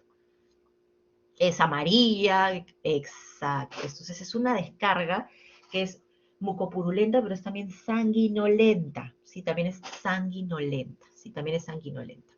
Entonces, cuando se quitó la servilleta, Pedro, ustedes, además de ver la descarga, lo pudieron ahora sí ver sin la servilleta. Y notaron que Pedro tenía la nariz de esta forma. ¿Sí? De esta forma. ¿Esta es una nariz normal? ¿Tiene algún cambio? ¿Qué les parece esa nariz? No, ¿verdad? No se ve normal. ¿Cómo se llama esa deformidad que tenemos aquí en la nariz de Pedro? Ya nos dijo Jorge el diagnóstico. Muy bien, muy bien. Entonces vamos por partes. Sencilla de montar. Muy bien, la nariz sencilla de montar. Perfecto. La deformidad sencilla de montar. Y vean aquí, yo me puse a examinar, nos pusimos a examinar también el septum, ¿no? Para ver la nariz. Y miren lo que encontramos. Con mi hisopo estoy atravesando de un lado a otro. ¿Qué pasó con ese septum? ¿Está normal? ¿Qué pasó con ese septum nasal? ¿Qué ven aquí en la imagen de acá? Está perforado, exactamente. Entonces, tenemos a nuestro paciente Pedro, también de 50 años, que tiene esta descarga nasal, mucopurulenta, sanguinolenta, tiene la nariz sencilla de montar, tiene un septum nasal perforado, dice que tiene hipoacusia y nosotros le hemos encontrado estridor. O sea, vean la cantidad de componente otorrinolaringológico que tenemos acá, ¿sí? Entonces, ¿cuál será el diagnóstico? Pues le pedimos unos exámenes y nos salió que tenía ANCA-PR3 positivo, ¿sí? ANCA-PR3 positivo nos salió Pedro. Entonces, el diagnóstico creo que ya está sumamente hecho, está muy claro, pero veamos cuáles son los criterios de clasificación. Aquí necesitamos un puntaje de 5 o más y vamos a ver cuáles son los criterios clínicos y vamos a ver si nuestro paciente los cumplía. Compromiso nasal, una descarga sanguinolenta. ¿Tenía una descarga sanguinolenta nuestro paciente o era normal? Sí la tenía. Muy bien, ¿qué más dice acá? Perforación del septum. ¿Tenía perforación del septum nuestro paciente? Perfecto, muy bien. ¿Qué más dice abajo? Compromiso de los cartílagos. ¿Qué dice acá? Miren, ¿tenía inflamación a nivel del cartílago? ¿Nariz sencilla de montar? Sí, tenía también ese estridor. Entonces ya ahí nomás tenemos 5 puntitos. ¿Y qué antecedente nos traía? Que tenía hipoacusia, ¿verdad? Que tenía hipoacusia, y acá ¿qué dice? Una pérdida, ¿sí? De la audición que sea conductiva o neurosensorial. Entonces ya está. Y si a esto le sumamos que tenía un PR3 positivo, entonces el diagnóstico ya está hecho. Entonces, cuando nosotros pensemos en esta granulomatosis con poliangeitis, ¿sí? Predomina mucho la parte otorrinolaringológica. Entonces, si ustedes igual tienen un caso clínico donde ven que la mayoría de la sintomatología está a nivel de nariz, de oído, garganta, entonces piensen primero en una granulomatosis con eosinofilia. ¿Sí? Granulomatosis con eosinofilia, mucho compromiso otorrinolaringológico. ¿Sí? Pero nuevamente no son los únicos compromisos que se presentan, ¿sí? Al igual como con cualquier vasculitis van a haber síntomas generales, ¿sí? También pueden haber infiltrados pulmonares como se ven aquí, vidrio deslustrado, podemos ver este infiltrado bilateral que se ve acá en estos pacientes, también podemos encontrar nódulos, pueden haber cuadros de hemorragia alveolar, también podemos tener este compromiso pulmonar. Y estos pacientes también nos hacen compromiso a nivel del riñón. Glomerulonefritis también podemos encontrar con bastante frecuencia, incluso cuando se presentan de forma simultánea en un paciente que ustedes tienen con vasculitis, que les está haciendo un problema a nivel del pulmón y al mismo tiempo les está haciendo un problema del riñón, esto se llama síndrome pulmón-riñón. ¿Sí? Hay vasculitis que debutan de forma muy abrupta, muy brusca, que son pacientes que vienen en anasarca, en anuria, con una elevación sumamente rápida de la creatinina y que encima nos vienen en hemoptisis, ¿sí?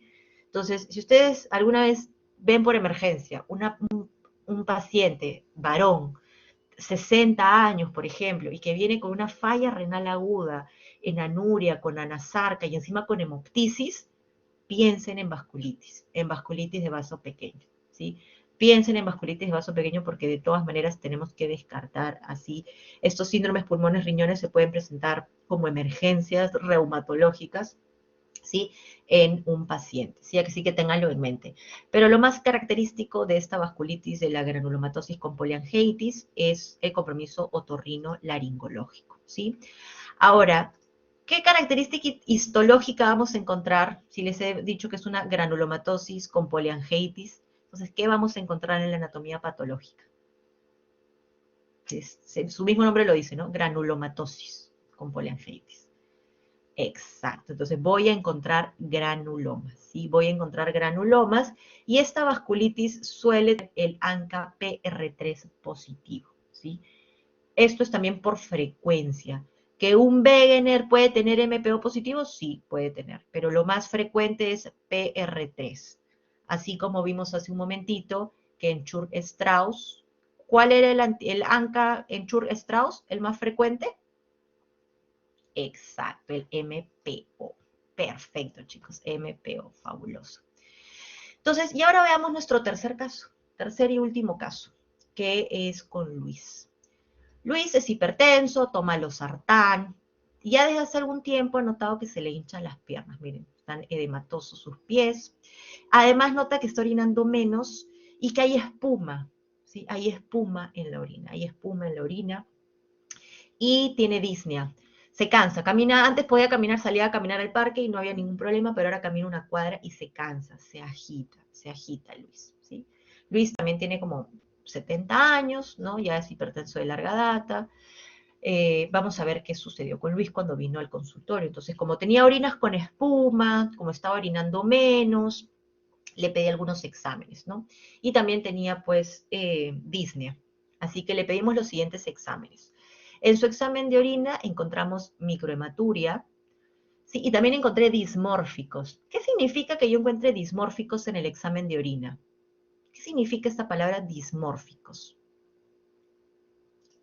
¿Qué me dicen ustedes? ¿Qué les significa a ustedes un dismórfico en el examen de orina? Que también lo vimos en lupus. ¿Se acuerdan? Oh, perfecto, muy bien. Son estos eritrocitos deformes. Entonces, cuando yo tengo un examen de orina y encuentro micro o macrohematuria, yo me tengo que preguntar de dónde viene esta sangre. Esta sangre es de la uretra, es de la vejiga, es del uréter. Y si yo encuentro estos dimórficos, como bien dice Jorge, y como bien dijo Nicolás, entonces yo ya me aseguro que esto es glomerular. Entonces que el sangrado viene del glomérulo. Entonces acá, ya si yo tengo sangrado del glomérulo, algo me dice que no. Hay algo que está afectando mi riñón, pero a nivel glomerular. Entonces ya tenemos ese dato importante en Luis. También le vimos una proteinuria de 24 horas, el volumen estaba un poquito disminuido, decente, pero tenía 2.5 gramos de proteinuria, o sea, 2.500 miligramos de proteinuria. ¿Sí? Entonces, sí está, además de perder sangre, está también perdiendo proteínas por la orina, tiene una proteinuria importante. Ahora, como también tenía disnea, dije, ya le voy a hacer una tomografía de alta resolución, y ahí que le encuentro un EPIT, le encuentro enfermedad pulmonar intersticial difusa. Entonces, ya viendo esto, pues que está con un compromiso renal, un compromiso pulmonar, es una persona mayor, entonces lo primero, vasculitis. Entonces, le voy a pedir un ANCA-MPO y un ANCA-PR3. ¿Cuál de los dos me salió positivo? El ANCA-MPO. ¿Sí? El ANCA-MPO. Entonces, con todo esto, ¿cuál va a ser el diagnóstico? ¿Cuál es la vasculitis que nos falta revisar ahorita? La última, perfecto, la microscópica. Entonces, la poliangiitis microscópica, ¿no? Entonces, algo que nosotros vamos a ver, ¿no? Y que, por ejemplo, acá en los criterios, estos nuevos criterios de clasificación son bastante interesantes, porque cuando yo tengo ciertos hallazgos, ¿sí? que van en contra del diagnóstico, más bien le quito puntos, ¿no? Entonces, algo que ustedes van a notar, dicen, ya, pero ¿y cómo diferencio a la poliangiitis microscópica del Wegener y del Chur-Strauss, ¿no? ¿Cómo sé? Bueno, la poliangiitis, algo que no van a ver en la poliangiitis microscópica, y de hecho acá le ponen un puntaje negativo, es el compromiso otorrinolaringológico, ¿no? El compromiso otorrinolaringológico es muy típico del Wegener, ¿no? Esto no lo vamos a ver, por ejemplo, en la poliangiitis microscópica, ¿no? Por eso acá le ponen un puntaje negativo. ¿Qué otra cosa nosotros no vamos a ver en la poliangiitis microscópica? La hipereosinofilia. Entonces, si yo tengo un paciente con todas estas manifestaciones renales, pulmonares, digo, uy, ¿cuál será de estas tres? A ver, ¿tiene compromiso otorrinolaringológico? No. Entonces, descarto el Wegener. Ok, ¿tiene este perfil atópico con hipereosinofilia? No, tampoco lo tiene. Entonces, ¿cuál me queda por descarte? La poliangiitis microscópica.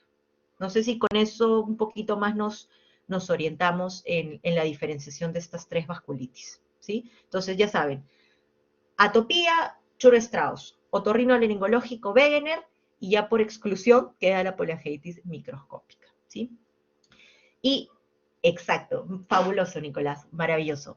No hay granulomas. Aquí en la biopsia no vamos a encontrar granulomas, por eso dentro de su mismo nombre no dice nada de granulomas. Así que, perfecto, dice ahí en el punto.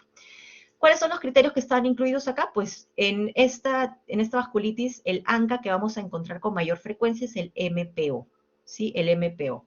Entonces, incluso ven acá que tener un ANCA MPO positivo, ya con eso tenemos 6 puntos de los 5 que necesitamos para hacer el diagnóstico, ¿no? Acá podemos encontrar compromiso renal y también pulmonar, ¿sí? ¿Qué pasaba con nuestro paciente que acabamos de ver? Tenía proteinuria, con microhematuria glomerular y también tenía una enfermedad pulmonar intersticial. A esto le sumo el ANCA-MPO y listo. No había nada de hipereosinofilia, no había compromiso otorrinolaringológico, entonces este es un paciente que tiene una poliangiitis microscópica, ¿no? Una poliangiitis microscópica. Al igual como vimos hace un momentito, no son las únicas manifestaciones, ¿no? También pueden hacer compromisos cutáneos, nos pueden hacer compromiso neurológico también, pero es más raro, ¿sí? Lo que más se ve es el compromiso pulmonar y el compromiso renal, aquí ya. Renal y pulmonar no se nos puede pasar, recordemos que aquí no hay granulomas, como lo bien dice acá, no granulomas, y el ANCA que vamos a encontrar con mayor frecuencia es el MPO, ¿sí? El ANCA-MPO. Entonces, como veo, pues la clínica está toda muy clara, solamente algunos datos adicionales que nos hablan del pronóstico, ¿no? Tener el ANCA-PR3 positivo es de mal pronóstico, se ha visto asociado con peores cursos de la enfermedad en el tiempo, ¿no? Entonces, si su paciente con vasculitis tiene PR3, probablemente sea un paciente que va a ir peor. El otro factor de riesgo que se ha visto para las reactivaciones de la enfermedad es que hay muchos, o sea, si por ejemplo, si todos nos hacemos ahorita un hisopado nasal, muchas veces vamos a encontrar que somos portadores de Staphylococcus aureus.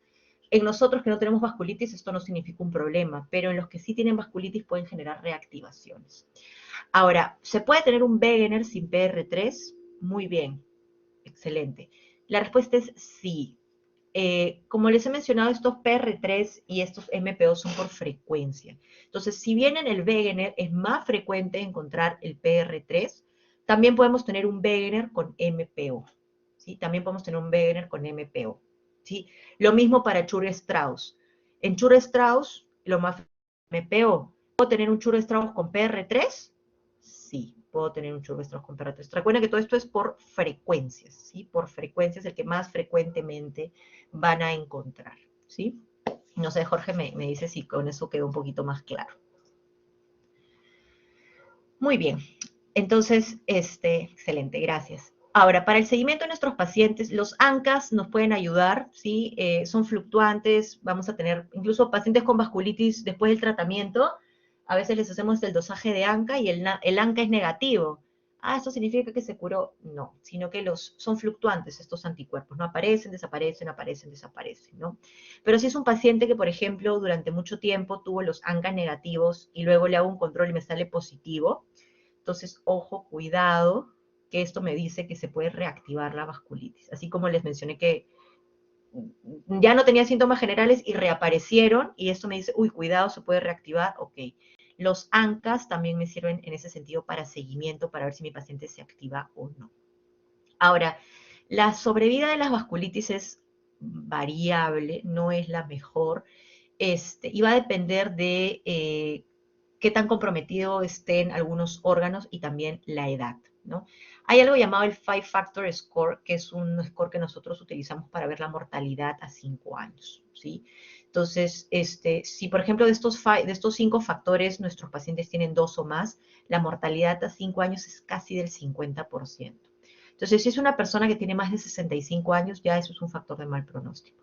Si es una persona que me hace una insuficiencia renal, mal pronóstico. Si es una persona que me hace un sangrado o una perforación intestinal, mal pronóstico. Si me hace una falla cardíaca, mal pronóstico. Y el último que se agregó es si tiene algún compromiso otorrinolaringológico. Entonces, hasta acá ven que realmente los Wegener se pueden llevar la peor parte, ¿no? Porque los Wegener son los que nos hacen el compromiso otorrinolaringológico y los que también son usualmente PR3 positivos. Así que sí, pueden ser muy, muy agresivos los Wegeners y el curso de la enfermedad también ser muy, muy agresivo, ¿no? El tratamiento en estos pacientes es igual con glucocorticoides a dosis altas y también utilizamos los fármacos modificadores de la enfermedad. Aquí utilizamos el rituximab, que es un anti-CD20, y también otro fármaco que es la llamada ciclofosfamida, ¿no? Pero igual, estos son los DMARDs más importantes para pues, el manejo de la enfermedad, siempre con los glucocorticoides. Muy bien. Entonces, ¿hasta ahí alguna duda con vasos pequeños o ya nos quedó claro el espectro clínico de estas 3 vasculitis? ¿Qué me dicen? Seguimos avanzando. Monstruo, perfecto. Entonces, vamos a pasar a las últimas 2 vasculitis, ya para terminar, ¿no? Vamos a hablar de la vasculitis por IgA, que es la famosa vasculitis de Henoch-Schönlein, la antes llamada vasculitis de Henoch-Schönlein. Entonces, aquí lo que vamos a encontrar es un depósito de inmunoglobulina A en los vasos sanguíneos. Casi siempre hay como desencadenante de esta enfermedad algo infeccioso, igualito, diarrea, tos, gripe, lo que ustedes quieran. Por lo general va a haber un desencadenante viral o bacteriano. Y esto va a llevar a la exposición de nuestros autoantígenos, de antígenos míos propios, eso los va a exponer y se van a formar inmunocomplejos, ¿no? Entonces estos antígenos se van a unir con un anticuerpo, que es la inmunoglobulina A, y van a formar estos inmunocomplejos. Al formar estos inmunocomplejos, ¿sí? Estos se van a depositar en distintos órganos. Y el depósito en estos distintos órganos son los que nos van a dar las manifestaciones clínicas. Cuando se depositan estos inmunocomplejos en el tracto gastrointestinal, me va a dar sangrado. Voy a encontrar las heces con sangre. Si se deposita en el riñón, me va a dar una glomerulonefritis. Entonces yo puedo encontrar microhematuria. Y si se deposita en la piel, que es donde generalmente se deposita, donde nosotros lo vemos, ¿qué vamos a ver? ¿Cuál es la típica manifestación de la vasculitis por IgA o de la púrpura de Henoch-Schönlein? La púrpura palpable, exacto. Entonces, si yo le hago una biopsia ahí a una de esas lesiones, lo que voy a encontrar es depósito de inmunoglobulina A. Entonces, las manifestaciones, como saben, típica de esta púrpura palpable, por lo general suele afectar extremidades inferiores y respeta la cara, palmas y plantas. Ahí no vamos a ver estas erupciones, bueno, estas lesiones cutáneas. Los pacientes con Henoch-Schönlein también nos pueden dar dolor articular o algunas artritis transitorias. Como ya les mencioné, si se depositan los inmunocomplejos a nivel gastrointestinal, ¿qué puedo tener yo? ¿Qué manifestación clínica puedo tener? Si se depositan los inmunosangrados, muy bien. Y si se deposita a nivel renal los inmunocomplejos, ¿qué manifestación puedo tener yo? ¿Qué puedo ver en los exámenes? Glomerulonefritis, muy bien, glomerulonefritis, excelente, chicos. Entonces, así de sencilla la púrpura de Henoch-Schönlein. Entonces, el diagnóstico es muy fácil de hacer, ¿no? Los criterios de clasificación nos mencionan que si tengo púrpura palpable más alguno de los otros criterios clínicos, ya está el diagnóstico. ¿Cuáles son estos criterios clínicos? La artritis o las artralgias, los dolores articulares, dolor abdominal, un compromiso renal, como hemos visto, ¿no? Por la glomerulonefritis, o pues una biopsia que nos demuestre que hay depósitos de IgA, ¿no? Pero pues en la infancia una púrpura palpable, casi el diagnóstico está cantado, ¿no? Es una púrpura de Henoch-Schönlein, ¿no? Púrpura palpable ya en un niño, lo primero que nosotros vamos a pensar es una vasculitis por IgA. El tratamiento en realidad es de soporte, es una vasculitis, vamos a decir, transitoria, muy benigna. Se le pueden dar antiinflamatorios para los dolores articulares. Hay muy poquitos que necesitan corticoides, pero casi siempre es de soporte, ¿no? Paracetamol, antiinflamatorios, colchicina, para el dolor, y las lesiones desaparecen solitas, no dejan marcas, y el niño se recupera por completo, ¿no? Generalmente no da muchas molestias. ¿En cuánto resuelve? Muy, muy buena pregunta. Es algo variable el tiempo de resolución. Puede extenderse a veces hasta 14 días, un mes, el tiempo de resolución. Y cuando te digo resolución, es hasta que desaparezcan las lesiones cutáneas. Porque lo primero que muchas veces desaparece más bien es la parte articular, los dolores articulares, esas cositas son las que suelen desaparecer primero. Y las manchas, la púrpura, es lo que demora más en borrarse, en desaparecer, Nicolás. Pero puede ir 15 días, un mes más o menos, ¿no? Claro, no hay que estresarse, las mamás muchas veces se estresan, se preocupan pero todavía tiene las manchas, estas no desaparecen tan rápido, o sea, demoran un poquito más, se van aclarando y van desapareciendo poco a poco, ¿no? Muy bien, y finalmente tenemos la enfermedad antimembrana basal glomerular, ¿sí? Esta es otra también por depósitos inmunocomplejos. El diagnóstico acá es bastante más sencillo y ahorita les voy a explicar por qué. Generalmente esta enfermedad antimembrana basal glomerular suele afectar los pulmones y los riñones, ¿no? Entonces me van a decir ahorita, ay, pero igual que la polangitis microscópica, ¿no? Porque también, pues, ¿no? Puede entrar, como les dije, haciéndome un pulmón riñón, ¿no? Con hemoptisis y con una insuficiencia renal, ¿no? Entonces, ¿por qué se genera esta enfermedad antimembrana basal glomerular o antes la enfermedad de Goodpasture? Igual un desencadenante que no sabemos muy bien cuál es, puede ser infeccioso, hay alguna predisposición genética, y se van a formar autoanticuerpos, pero contra el colágeno. ¿Sí? Esta formación de autoanticuerpos va a llevar a la formación de inmunocomplejos, que a su vez van a activar el sistema del complemento, y van a dañar la membrana basal, ¿sí? Y con esto generan el daño tisular, por eso se llama enfermedad antimembrana basal glomerular. ¿Cómo la voy a distinguir de, por ejemplo, de una vasculitis por vasos pequeños, como por ejemplo la que acabamos de ver, ¿no? La polangitis microscópica. Van a decir, pero doctor, usted me acaba de decir que si llega con un síndrome pulmón-riñón, yo pensé en la vasculitis, la polangitis microscópica, ahora ¿cómo voy a saber si es una enfermedad antimembrana basal glomerular? Ya. Así como en las vasculitis asociadas a ANCA perdíamos ANCA, en esta, ¿qué vamos a pedir? Vamos a pedir el anticuerpo antimembrana basal glomerular, ¿sí? Así de sencillo. Si bien esta es una vasculitis por depósito de inmunocomplejos que va a debutar con una glomerulonefritis rápidamente progresiva, es decir, falla renal aguda, con anasarca, con elevación de sustancias nitrogenadas, y que puede incluso al mismo tiempo presentarse con hemoptisis, todo esto muy similar a la PAM, lo que va a marcar la diferencia es la serología. Aquí no hay ANCA, aquí no hay ANCA, aquí lo que hay es, se dosan así en sangre, anticuerpos antimembrana basal glomerular.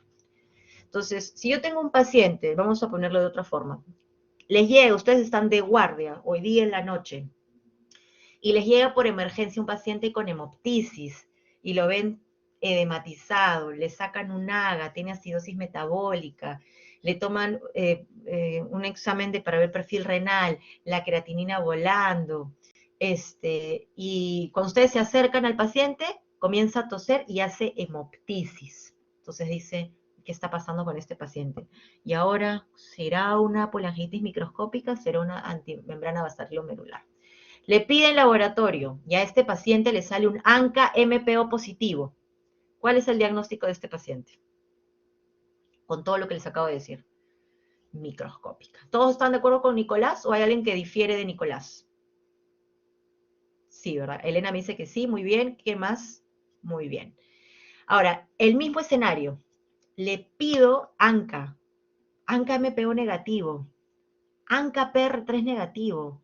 A ver, ¿cuál es la otra vasculitis que me puede dar un pulmón riñón? Ah, antimembrana basal glomerular. Le pido el anticuerpo. Me sale positivo el anticuerpo. Entonces, ¿qué diagnóstico tenía mi paciente que llegó por emergencia? ¿Es una PAM o es un good pasture? Claro, ahora es una antimembrana basal glomerular. Excelente. Y así de sencillo el diagnóstico. Sí, acá es más no por clínica, sino más por serología. Clínicamente pueden ser totalmente indistinguibles con la PAM. Clínicamente pueden ser totalmente indistinguibles con la PAM. Es más, vamos a ver que algunos de estos pacientes pueden tener MPO positivo, pero lo que no puede faltar es el anticuerpo antimembrana basal glomerular. Si tu paciente tiene esto positivo, es sí o sí un antimembrana basal glomerular. El 100% de los pacientes con good pasture tienen el anticuerpo antimembrana basal glomerular, entonces no hay pierde, ¿sí? No hay pierde. Igual con el micro, claro, exactamente, precisamente, Jorge. Entonces, tratamiento igual, hacemos corticoterapia y plasmaféresis para poder sacar todos los anticuerpos, remover todos esos anticuerpos antimembrana basal glomerular y poder frenar este compromiso renal y pulmonar.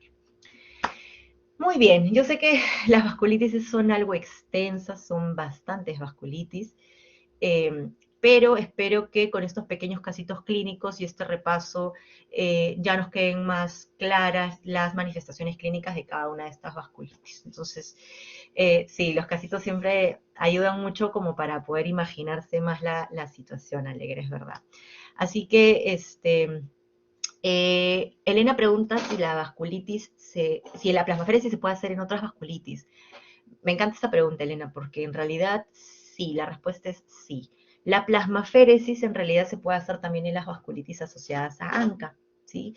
De hecho, la utilizamos, es una excelente herramienta en las vasculitis asociadas a ANCA.